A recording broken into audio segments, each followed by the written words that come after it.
In this tutorial, I'm going to be going over Bloom triggers. Triggers are used to trigger the pop-up and fly-in opt-in types based on a specific user interaction. Now, as an example, let's say I have a pop-up opt-in form displaying on my blog posts, and I only want that pop-up to appear after someone has finished reading the post. So that would be an example of a trigger, and that trigger is called the below the post trigger, which means that as soon as someone reaches the end of your post, the pop-up appears.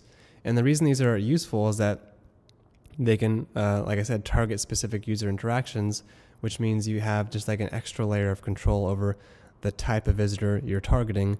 And in that specific case, you're only targeting someone who's engaged in your post and has finished reading your post. So that's an example of a trigger that targets only someone who's most engaged and also doesn't upset their reading experience because it only triggers after they're finished reading. So that's just one trigger, and we have a bunch of different triggers that can be used in combination and applied to different forms to kind of be that extra layer on top of your display settings. So not only can you target with the display settings where on your website these pop-ups and fly-ins appear, but also when they appear based on these user interactions. And these only apply to pop-ups and fly-ins, and the reason they only apply to pop-ups and fly-ins is because these pop-ups and fly-ins appear after they start hidden. So when you land on the page, these things they're not visible, and then they appear. So they have to appear at some point based on something, which is what we call a trigger.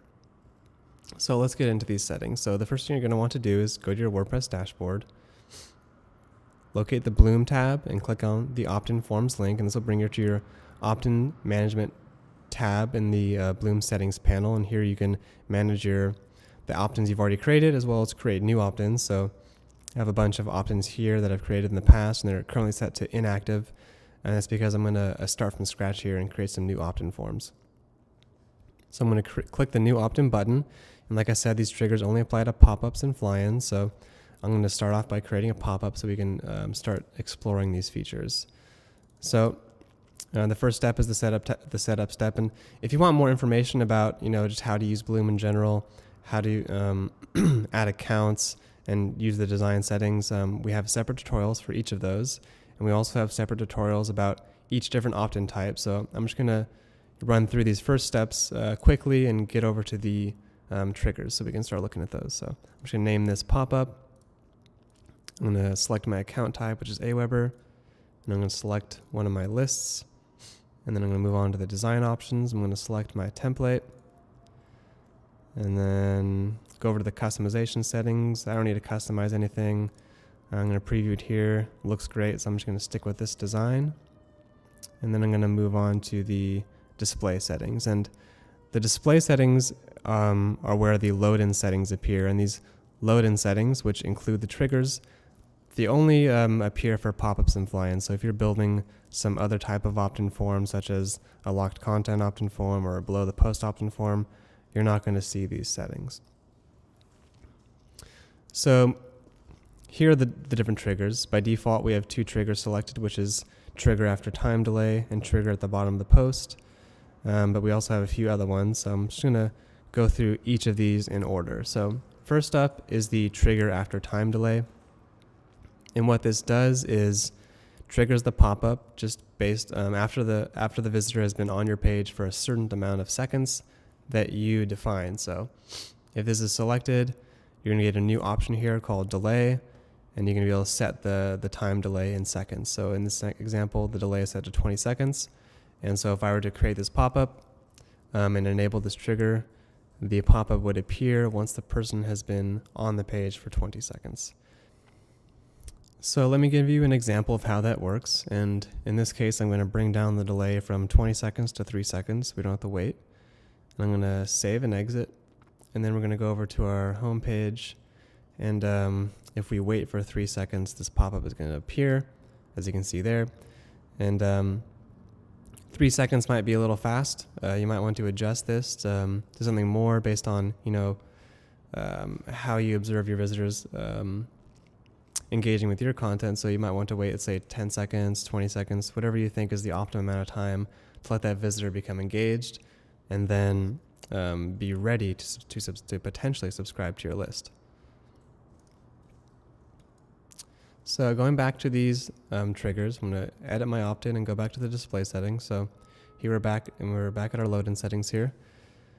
I'm going to disable the time delay and move on to the next one, which is trigger after inactivity. And this works much like the time delay, except that countdown only starts counting down once the person becomes inactive. So if for whatever reason someone visited your page and they lost interest, maybe they opened up a new tab, or maybe someone rang the doorbell and they left their seat, and you've kind of lost the attention of that visitor. Well, when they come back to their chair, when they come back to their tab, we can greet them with a pop-up and hopefully, re-grab their attention and maybe get a subscriber out of that person. So that's what trigger after inactivity does. And much like the trigger after time delay, we can select a countdown. So you can choose the amount of seconds that the user has to be idle before the pop-up will display. So I'm going to change this to 5 seconds and head over to our home page. And if I'm scrolling around here and I'm active, the pop-up is not going to display, but for whatever reason, if I become inactive, and in this case, if I become inactive for 5 seconds, then the pop-up is going to display, as you see there. And so that's how the trigger after inactivity works. All right, let's keep going down the list of triggers here. Next up, heading back to our display settings, I'm going to disable trigger after inactivity and head over to the trigger at the bottom of the post trigger. And this is one of my favorite triggers because it only engages those visitors who are engaged with you, which means they've read your entire post. And it also is great because it doesn't upset the reader during the reading experience, because it's only displaying the pop-up after they've finished reading, after they've gotten to the bottom of the post towards the comments section. So if you have a pop-up on your blog, this is a trigger that I highly recommend. And let me just show you how it works here. So I'm going to save and exit, and then I'm going to head over to our blog, and then I'm going to scroll down to the bottom of the post, and then we'll get the pop-up. So yeah, this is a very effective pop-up and something I recommend you enabling. Heading back to the display settings. Next up is the trigger after commenting, and this is similar to the bottom of the post trigger in that it only targets those users who are engaged and also doesn't upset the reading experience. So this will only display a pop-up after someone's commented on your post. So they are engaged with your post. In fact, they're so engaged that they've taken part in the post and commented. They are probably interested in following up with those comments and following up, with comments on your future blog posts. So this is a great way to target someone who is a great candidate for a potential subscriber. And you could even tailor the specific pop-up to the fact that this person has commented. So let's say you have a pop-up on your blog and it's being displayed on your entire blog, but you could create a new pop-up just for people who have commented. So this specific pop-up, you could say, I only want this to trigger after commenting. So even though you're creating this pop-up and you're displaying it on your whole website, it's not actually going to show up until someone comments. So you could actually have two pop-ups being displayed in your entire website. One, that displays at the bottom of the post, and the second one that displays after commenting. And that one you created for your commenters could be tailored to them. So it could say something like, thanks for commenting, please subscribe. We'd love to hear from you, on our future blog posts. And then they're going to feel, much more engaged because it's actually playing off their last interaction. So it's just they're not going to be able to ignore it as much. They're going to be much more likely to subscribe. So that's an example of how you could use, the trigger after commenting trigger effectively and creatively. So I'm going to enable this trigger and show you how it works. Go back to our blog post here, scroll down. You notice it no longer triggers at the bottom of the post because I turned that trigger off. I'm just going to put in a random comment here. And then once we comment, the pop-up is going to appear. So like I said, you could tailor this specific comment to that specific user interaction. And that's where the beauty of triggers really come in. Okay, moving on. Next up, we have trigger after scrolling. So this is very similar to the trigger at the bottom of the post again, but in this case, you're not just triggering at where we detect the bottom of the post is, you're triggering at a specific percentage down the page that you have control over. So you could trigger it halfway down the page, you could trigger it right at the beginning, you could trigger at the very bottom. So especially for pages that don't have this kind of separation between the comments and the post, kind of the bottom of the page is usually just the bottom of the browser window. And some people might not actually ever get to the bottom, especially if you have a big, footer section. So having bottom of the post might not be as great for certain pages, depending on the type of theme you have. But so if you're creating a pop-up for your pages, not your posts, you might want to enable this trigger after scrolling.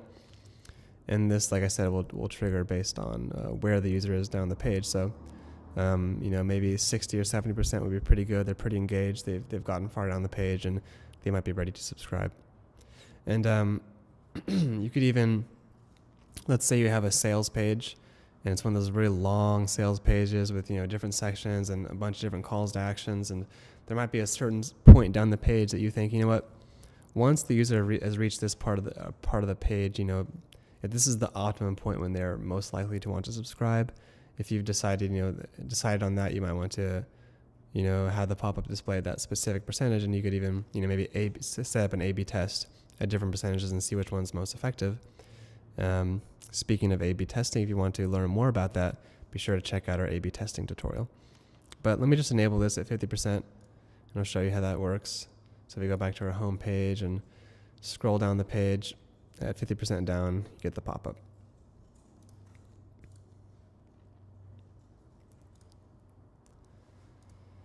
All right, heading back to the display settings.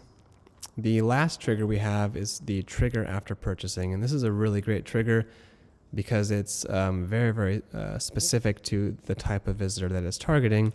And that is, it's only targeting someone who has just purchased a product from you. So they are very engaged. They love your brand. They love your product. In fact, they purchased it. If they've gone that far, then they're very likely to want to subscribe to your list as well, and learn about future products or whatever.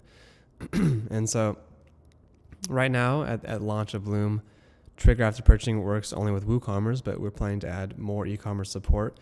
And as we do, those systems that are supported will be listed down below this tutorial in the written documentation. But right now, it just works for WooCommerce. And so the way this works is you enable it, and then once someone's purchased your product, and they've reached the thank you page, they're going to get the pop-up that says something. It could say something along the lines of, "Hey, thanks for purchasing. Sign up to our newsletter and get 10% off your next purchase." And you could have this specific pop-up only subscribe users to a specific list, which would be your sales follow-up autoresponder, perhaps in MailChimp, and you set up this month-long autoresponder that is very tailored to customers, and the purpose of the autoresponder is to make that customer a returning customer. And like I said, the welcome email could be a discount off their next purchase. So you could say, "Hey, thanks for purchasing. Sign up to our newsletter and get 10% off your next purchase." And this is a very specific pop-up based on a very specific user interaction. And just like the trigger after commenting pop-up, we could tailor the message to that user. So it's going to be very engaging because it literally follows up to something they just did. And anytime you can do that, you have a better chance of converting that visitor. And so those are the different triggers we have. And what's great about these triggers is that they can be used in combination within a single pop-up, but also different pop-ups can use different triggers to target different visitors. So you could create unlimited amount of pop-ups and display them only on specific pages and only on specific user interactions. So let's just say, for example, I have this trigger after purchasing, and this is being added to a very specific list. It's our product sales funnel. I could create a specific pop-up just for that, and we could call this, this is our sales pop-up sales pitch. I could save that, and this is being subscribed to our, this specific Aweber list, but we also have these other two lists, and this could be our our blog RSS list or whatever. And now we have this specific pop-up, and it's only being only being displayed to that specific visitor. And so there's no reason we can't create another pop-up and duplicate it, and then have this new pop-up be based on some other trigger, and there would be no danger of those triggers overlapping, because this first one's only be displayed to our customers. So here's our pop-up sales pitch, and then I might want to create this one, which would be our pop-up comment pitch. So this one's only going to be displayed to commenters, and I'm going to just choose a different list here, because this is going to be our blog RSS list in Aweber, and so it's being subscribed to a different list. And this specific pop-up I could change. I could say subscribe to our blog to get daily updates. And then over on the triggers, I'm going to say, only display this after commenting, and only display this on our posts. Save that. So now we have two different pop-ups. One's being displayed to our commenters on the blog, and it's been tailored to those specific users. And one's our pop-up sales pitch, and I could come in here and modify this and say, well, it's being subscribed to our Aweber autoresponder already. And under the design settings, I want to say, thanks for purchasing. Subscribe to our newsletter and get 10% off your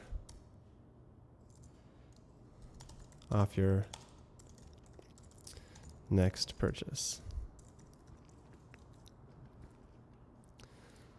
So now we have this new one. It's only being shown to these specific visitors. It's been tailored to those visitors. Save and exit. So now I have two pop-ups being subscribed to different lists and being triggered off different user interactions. So now I could create another one. Let's say let's duplicate this one, make another pop-up. Actually, I'm going to make this one a fly-in. So you can actually duplicate a pop-up into any other opt-in type. And so in this case, I'm going to take this comment pop-up. I'm going to turn it into a fly-in. And this one I'm going to just display on all of our posts. So this is going to be more of a full website kind of blanketed newsletter opt-in or newsletter fly-in. And I'm going to say just pop-up. I'm going to call it fly-in blog.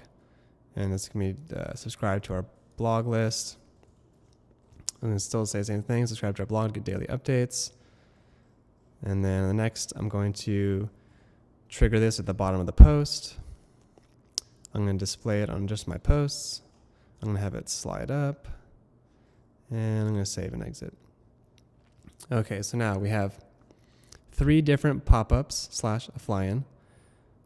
The fly-in is being displayed on all of our posts when someone reaches the bottom of the post. Then we create a second pop-up that is tailored to our recent commenters, that is only being displayed after someone comments. And then we have a third pop-up, which is our sales pitch, which subscribes to a different list and only after someone purchases a product in that specific list. We've set up with Aweber. We've created a very specific welcome email with a 10% discount code. And then that specific list follows up with this great autoresponder with more deals and testimonials and great stuff about our company and maybe even some stuff about new products we're creating. And we turn that customer into a returning customer. And on our blog, we've turned these blog readers into returning blog readers. So now we have 3 different pop-ups, all using triggers to target specific users. So this is really great.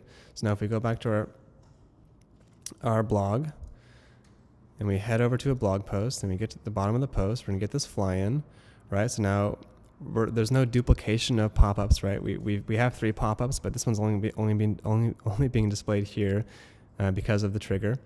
And then when we comment, we have a new pop-up that's, like I said, tailored to our commenters. So now that's a great way of showing how these different triggers can actually be used in conjunction with each other on different opt-in forms to target different users without actually overlapping each other. Yeah, so that's a basic overview of how triggers work, and also a little look into how they can be used effectively. And there's really so many ways you can use these, and there's so much opportunity to create different opt-in forms that are triggered triggered based on different user interactions, and also depending on where the person is on your website, you can create these very specific offers that subscribe people to very specific lists. And if you do that, you're going to end up seeing a much higher conversion rate.